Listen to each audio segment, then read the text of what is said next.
Middle of page 115. However, the message from the segregationists was clear. They were not backing off. If anything, they felt even more emboldened by Minnie's suspension. Minnie returned to school in mid-January, and the retaliatory attacks on her were relentless. One of the tormentors drenched her with hot soup. She didn't respond that time, but the taunts continued daily. On the morning of February 6th, Minnie had taken enough and retorted by calling a student white trash, which got her suspended again and ultimately expelled from Central for good. The same day, I was sitting in Mrs. Huckabee's office when she came up from the cafeteria shortly after noon. She asked what happened, and I explained that I was on the stair landing, heading to the cafeteria, when two boys approached me, and the smaller one kicked me. I pointed them out to the guard, who directed the boys to the office. In an incident report that Mrs. Huckabee filed, she detailed witnessing the same two boys and a group of girls suspiciously hanging around the cafeteria at a table next to where Jefferson, Elizabeth, and Melba were sitting that day. The white group had finished eating, but just sat there as if they were waiting for something. I waited too, having motioned for the children not to leave. Mrs. Huckabee wrote in the report, "Only when the children rose at the bell did this group rise.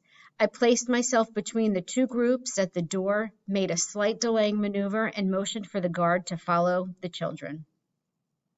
The manner of the white group was directly challenging to me, Mrs. Huckabee wrote. Mrs. Bates somehow got a copy of a confidential school record dubbed "Students Involved in Repeated Incidents at Central High School," which noted some of the harassment by well-known troublemakers. The report shows that 1958 was already off to a very rocky start. Herbert Blount, the same boy who had kicked me on the stairs, kicked and hit Terry and threatened to beat him up after school. James Cole sacked Ernie in the shower with scalding hot towels and used abusive language. James also called Minnie Jean an N-looking and refused to go to the principal's office when the guard ordered him to do so. Darlene Holloway stepped on Melba's heels and pushed Elizabeth down the stairs, for which Darlene was suspended. Lester Judkins pretended Ernie tripped him after Kenneth Vandiver struck Ernie. These were just a few of the incidents that made the list, and most times I didn't even bother reporting the name-calling and some indignities.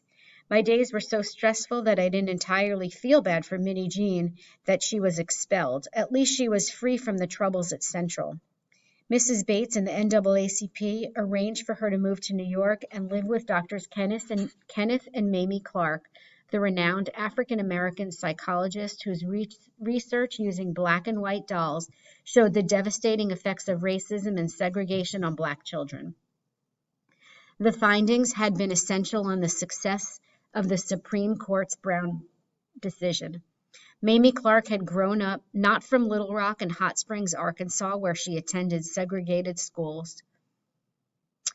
Her husband was the first African American to receive a doctorate in psychology from Columbia University in 1940, and she became the first African American woman to do so 3 years later. They lived in Hastings-on-Hudson, a New York City suburb nestled among the hills along the Hudson River, which sounded exotic and exciting. The couple helped Minnie attain a scholarship to the prestigious New Lincoln High School in New York. The remaining 8 of us, our parents, and Mrs. Bates, went to the airport to see Minnie Jean off. The closest I've ever gotten to riding on a plane had been the fantasies I conjured up during my family's occasional Sunday afternoon outings there to sit and watch the planes take off. Now here was Minnie about to fly off into what seemed to me a much brighter future and a wonderful adventure. I felt more excited for her than sad. A link in our chain had been snapped off, but Minnie no longer had to carry the burden of Central. I put myself in her place and wondered what it would be like to fly far away from friends and family and live with famous strangers. The cold wind whistled as we stood near the tarmac saying our goodbyes. We waved and waved as Minnie Jean turned and walked away, her face reflecting what we all felt, excitement and regret. One of the guys broke into a verse of the Jean Allison hit, "You can make it if you try." No sooner had Minnie Minnie Jean left Central, then hateful cards began appearing all over the school. 1 down, 8 to go. Distributing the cards led to the suspension of one perennial troublemaker, Sammy Dean Parker. Another card was aimed at Gloria. Get Gloria Ray out of the way. Even the principal, Jess Matthews, was a target.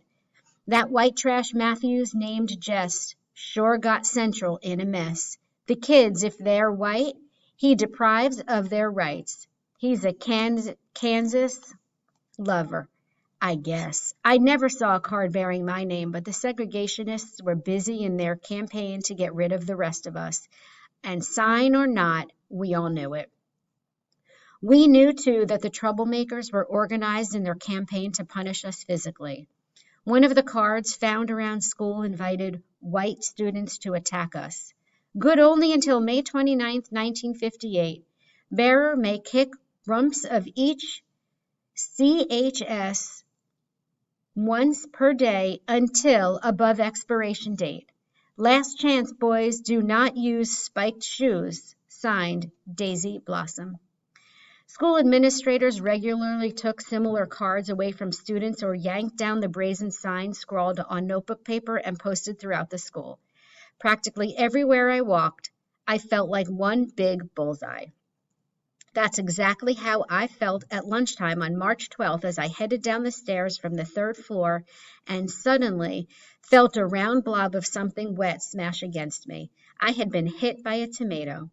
From the 2nd floor landing, I quickly looked up and saw the guilty party, one of the black leather boys with his light-colored hair combed toward his smirking face. I felt both furious and humiliated as I headed to Mrs. Huckabee's office to change clothes. Tomato particles dripped from a huge stain on the right side of my skirt and blouse. There was, however, one place on campus where I could go without feeling that I was such a target: chapel. It was really just a large classroom filled with desks and chairs on the main level of the school. But for about 20 minutes each morning before classes began, the classroom became a place of meditation and prayer. The sponsor, Mr. Ivy, had invited the 9 of us to join in, and I started each day there. On any given morning, about 30 white students also attended. There was no interaction between the black and white students, but I knew that at least we had come there for a common purpose, to pray.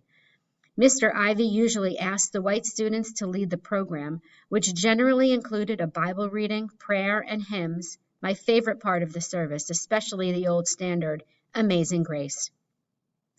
I could often hear Melba's, or, before she left, Minnie Jean's melodic voice rising above the crowd. This became my haven, the place where I found the spiritual fuel I needed to get through each day. I felt the presence of God there. In those moments, it never occurred to me to ask God, why so much pain? When I thought about Jesus Christ and the profound suffering he endured, that made my own challenges seem small. I told myself that I could surely go on. One of the regulars in the service was Barbara Barnes, the most popular girl in the senior class and the homecoming queen. Though we never exchanged words, she always wore a pleasant smile. Many years later, as adults, Barbara and I both ended up in the Denver area, and Barbara contacted me. By then, we were both married with children, and we began meeting for lunch every couple of months to talk, get to know each other, and sort out the shared piece of our past. Her grandfather had been a religious man and a segregationist, she told me.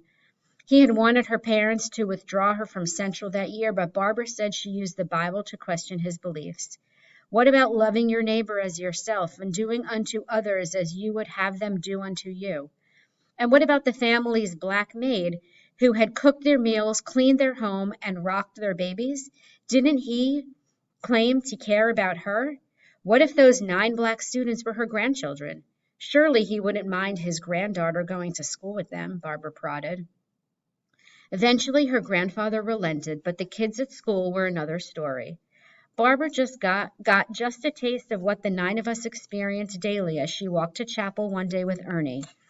A group of thugs approached and slammed her into the lockers. Somehow, Ernie got away. Barbara was left stunned, terrified, and angry.